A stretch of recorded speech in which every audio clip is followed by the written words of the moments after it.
I think what I remember most is how separate our communities were.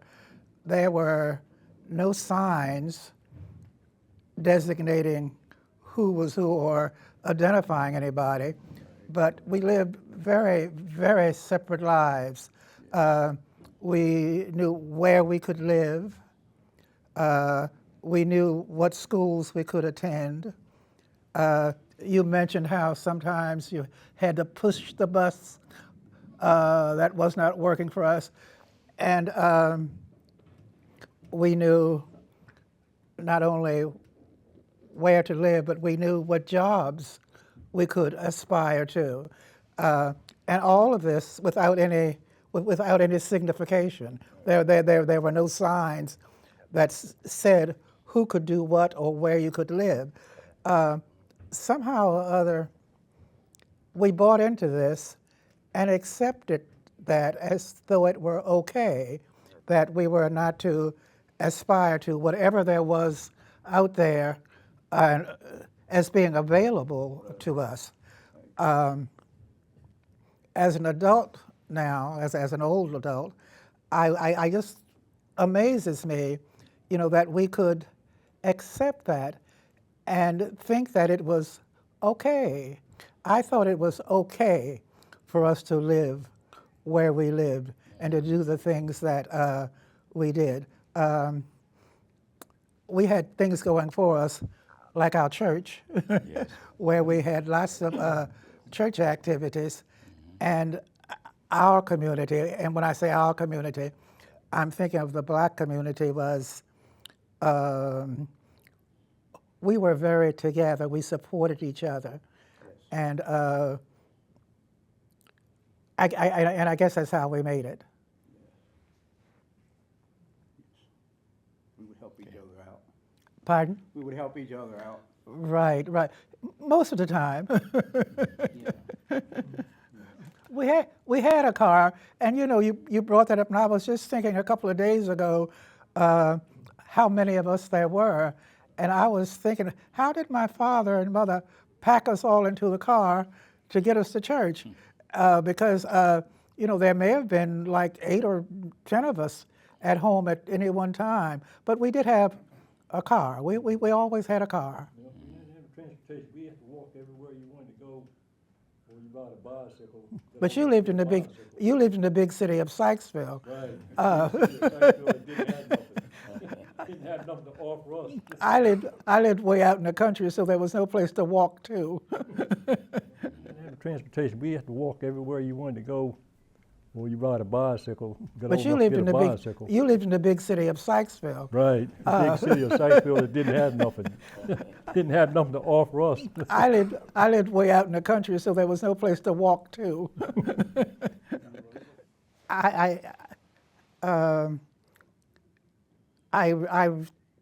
don't know whether buying is the word. Somehow or the acquiring, now whether it was bought or rented, but acquiring a bus, I think, was what some parents did. Yes. And it sounded very much like the bus that you described, that may need more pushing than it did rolling. And I remember that not only was the person who drove the bus driver, but he was also a teacher here at the school. Yeah. So, and my brothers were in school at Robert Moton at the time, and I think they had to walk maybe a couple of miles to get on this bus that the parents had acquired. Yes. You're saying bought, so I'm going to buy into that. I'm going to take it as that's the way they acquired it. In other words, the county didn't provide transportation. Right. For black students to come here and move. Before my brothers got the bus, my older sister graduated from Robert Moton, but only because she came to Westminster to live with and work for a family so that she could attend the school here. That kind of opportunity was not available to my brothers. So they had to wait for the parents to buy the bus so that they could push it to Robert Moton. And not only did they walk a couple of miles to catch the bus, sometimes we lived in farmland. Sometimes they would stop off at one of the farms to do an hour or so of work so that they could get the money to pay their fare for the bus, because the bus transportation was not free. Right. It wasn't a tremendous amount, but we didn't have tremendous amounts of money, so they had to earn money to be able to ride the bus. That we take for granted now is a free service.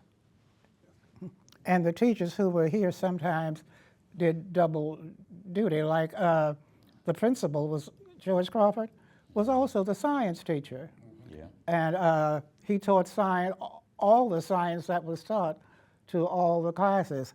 The English teacher was also the music teacher and conducted the choir and whatnot.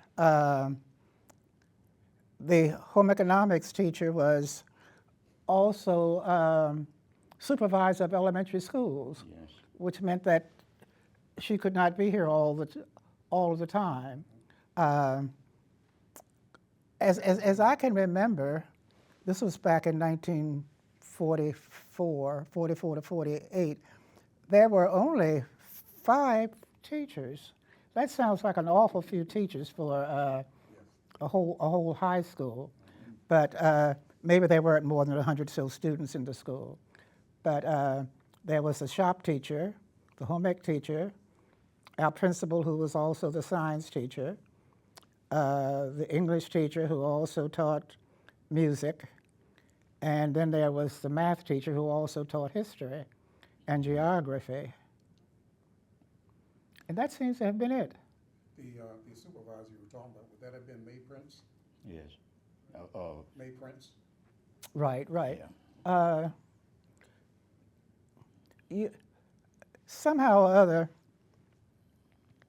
I guess I sort of felt maybe, I don't want to use the word isolated, but there was no opportunity really to compare what we were getting here at Robert Moton with other schools.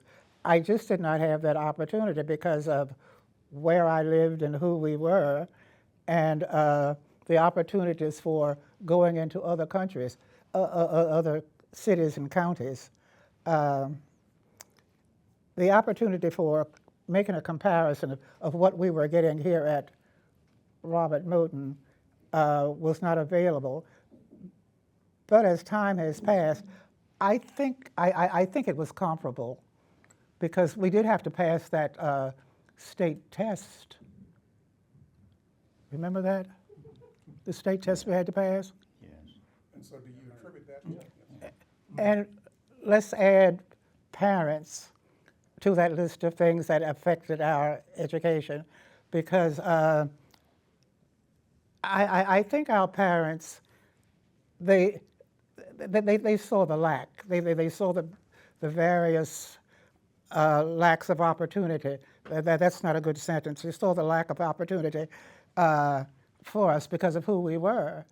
And I think that they thought that if we were to improve our status, we needed to be educated. We needed to know about the world. We needed to kind of know what makes the world work. We needed to know who it was or who it is that is manipulating our world. And so when we start talking about all the things that affected our educational process, maybe we need to put parents number one there, because they had a vision for us, and they kind of kept us on the right route and kind of gave us a little shove. Yes, they did. I guess what I'm saying it's hard. I'm thinking about the 16-year-old, who attended Robert Moton, and it was hard for that 16-year-old to make a comparison of the education that she was getting with the education that someone was getting in another school system. The opportunities just were not there for me. There was no Facebook or Twitter or that kind of thing, so I did not know what was happening in other school systems. And I could not say that what's happening here at Robert Moton is not sufficient because it does not compare with what is happening, I'll say, even at the school there in Sykesville. I don't know how Robert Moton compared with that school in Sykesville. I guess what I'm saying, it's hard. I'm thinking about the 16-year-old, who attended Robert Moton, and it was hard for that 16-year-old to make a comparison of the education that she was getting with the education that someone was getting in another school system. The opportunities just were not there for me. There was no Facebook or Twitter or that kind of thing, so I did not know what was happening in other school systems. And I could not say that what's happening here at Robert Moton is not sufficient because it does not compare with what is happening, I'll say, even at the school there in Sykesville. I don't know how Robert Moton compared with that school in Sykesville. The system wasn't giving to us. We kind of had to push ourselves and grab for ourselves what we could, and being supported by parents. After After high school. After high school? You mean after I finished college? High school started. After I'm not. My first job. Yeah. My first job, before I became a professional teacher. Yes. My first job, I worked at the Philadelphia Navy Yard. I worked in their laundry, and I was the intake clerk for their for the laundry and the dry cleaning at the Philadelphia Navy Yard. I did that for a whole summer. And then you went on to college. And the next summer, I think I was in Philadelphia, and I worked in a factory that made leather straps for watches. And so all day I was sitting at this little machine putting loops on watch straps. A very boring job, but it helped me to get back to school the next fall.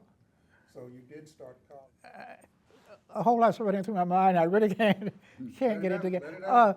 Something I do want to say, though, that this has nothing to do with, or maybe it does. All of my life, I guess I've thought of girls being kind of, in the educational situation, being kind of at the top. They used to say that girls were smarter than boys. Have you heard that? My wife tells me all the time. Okay. It's true. But I'm sitting here and I'm looking, and I'm going to say 5 of us are closely involved, and 4 of you are men. So it sounds like we came to some false conclusions, doesn't it? I am just delighted to see that men are on top of things and are still helping to run this world. So I can go home and tell my wife. I'm Gertrude Sheppard Harris. I was born in White Rock, and I'm not going to tell you when. Well, your brother Shep told me not to ask you that long time ago. But it was before any of you. I was born before any of you. Okay, yes. And I remember you when they called you Billy instead of Bill.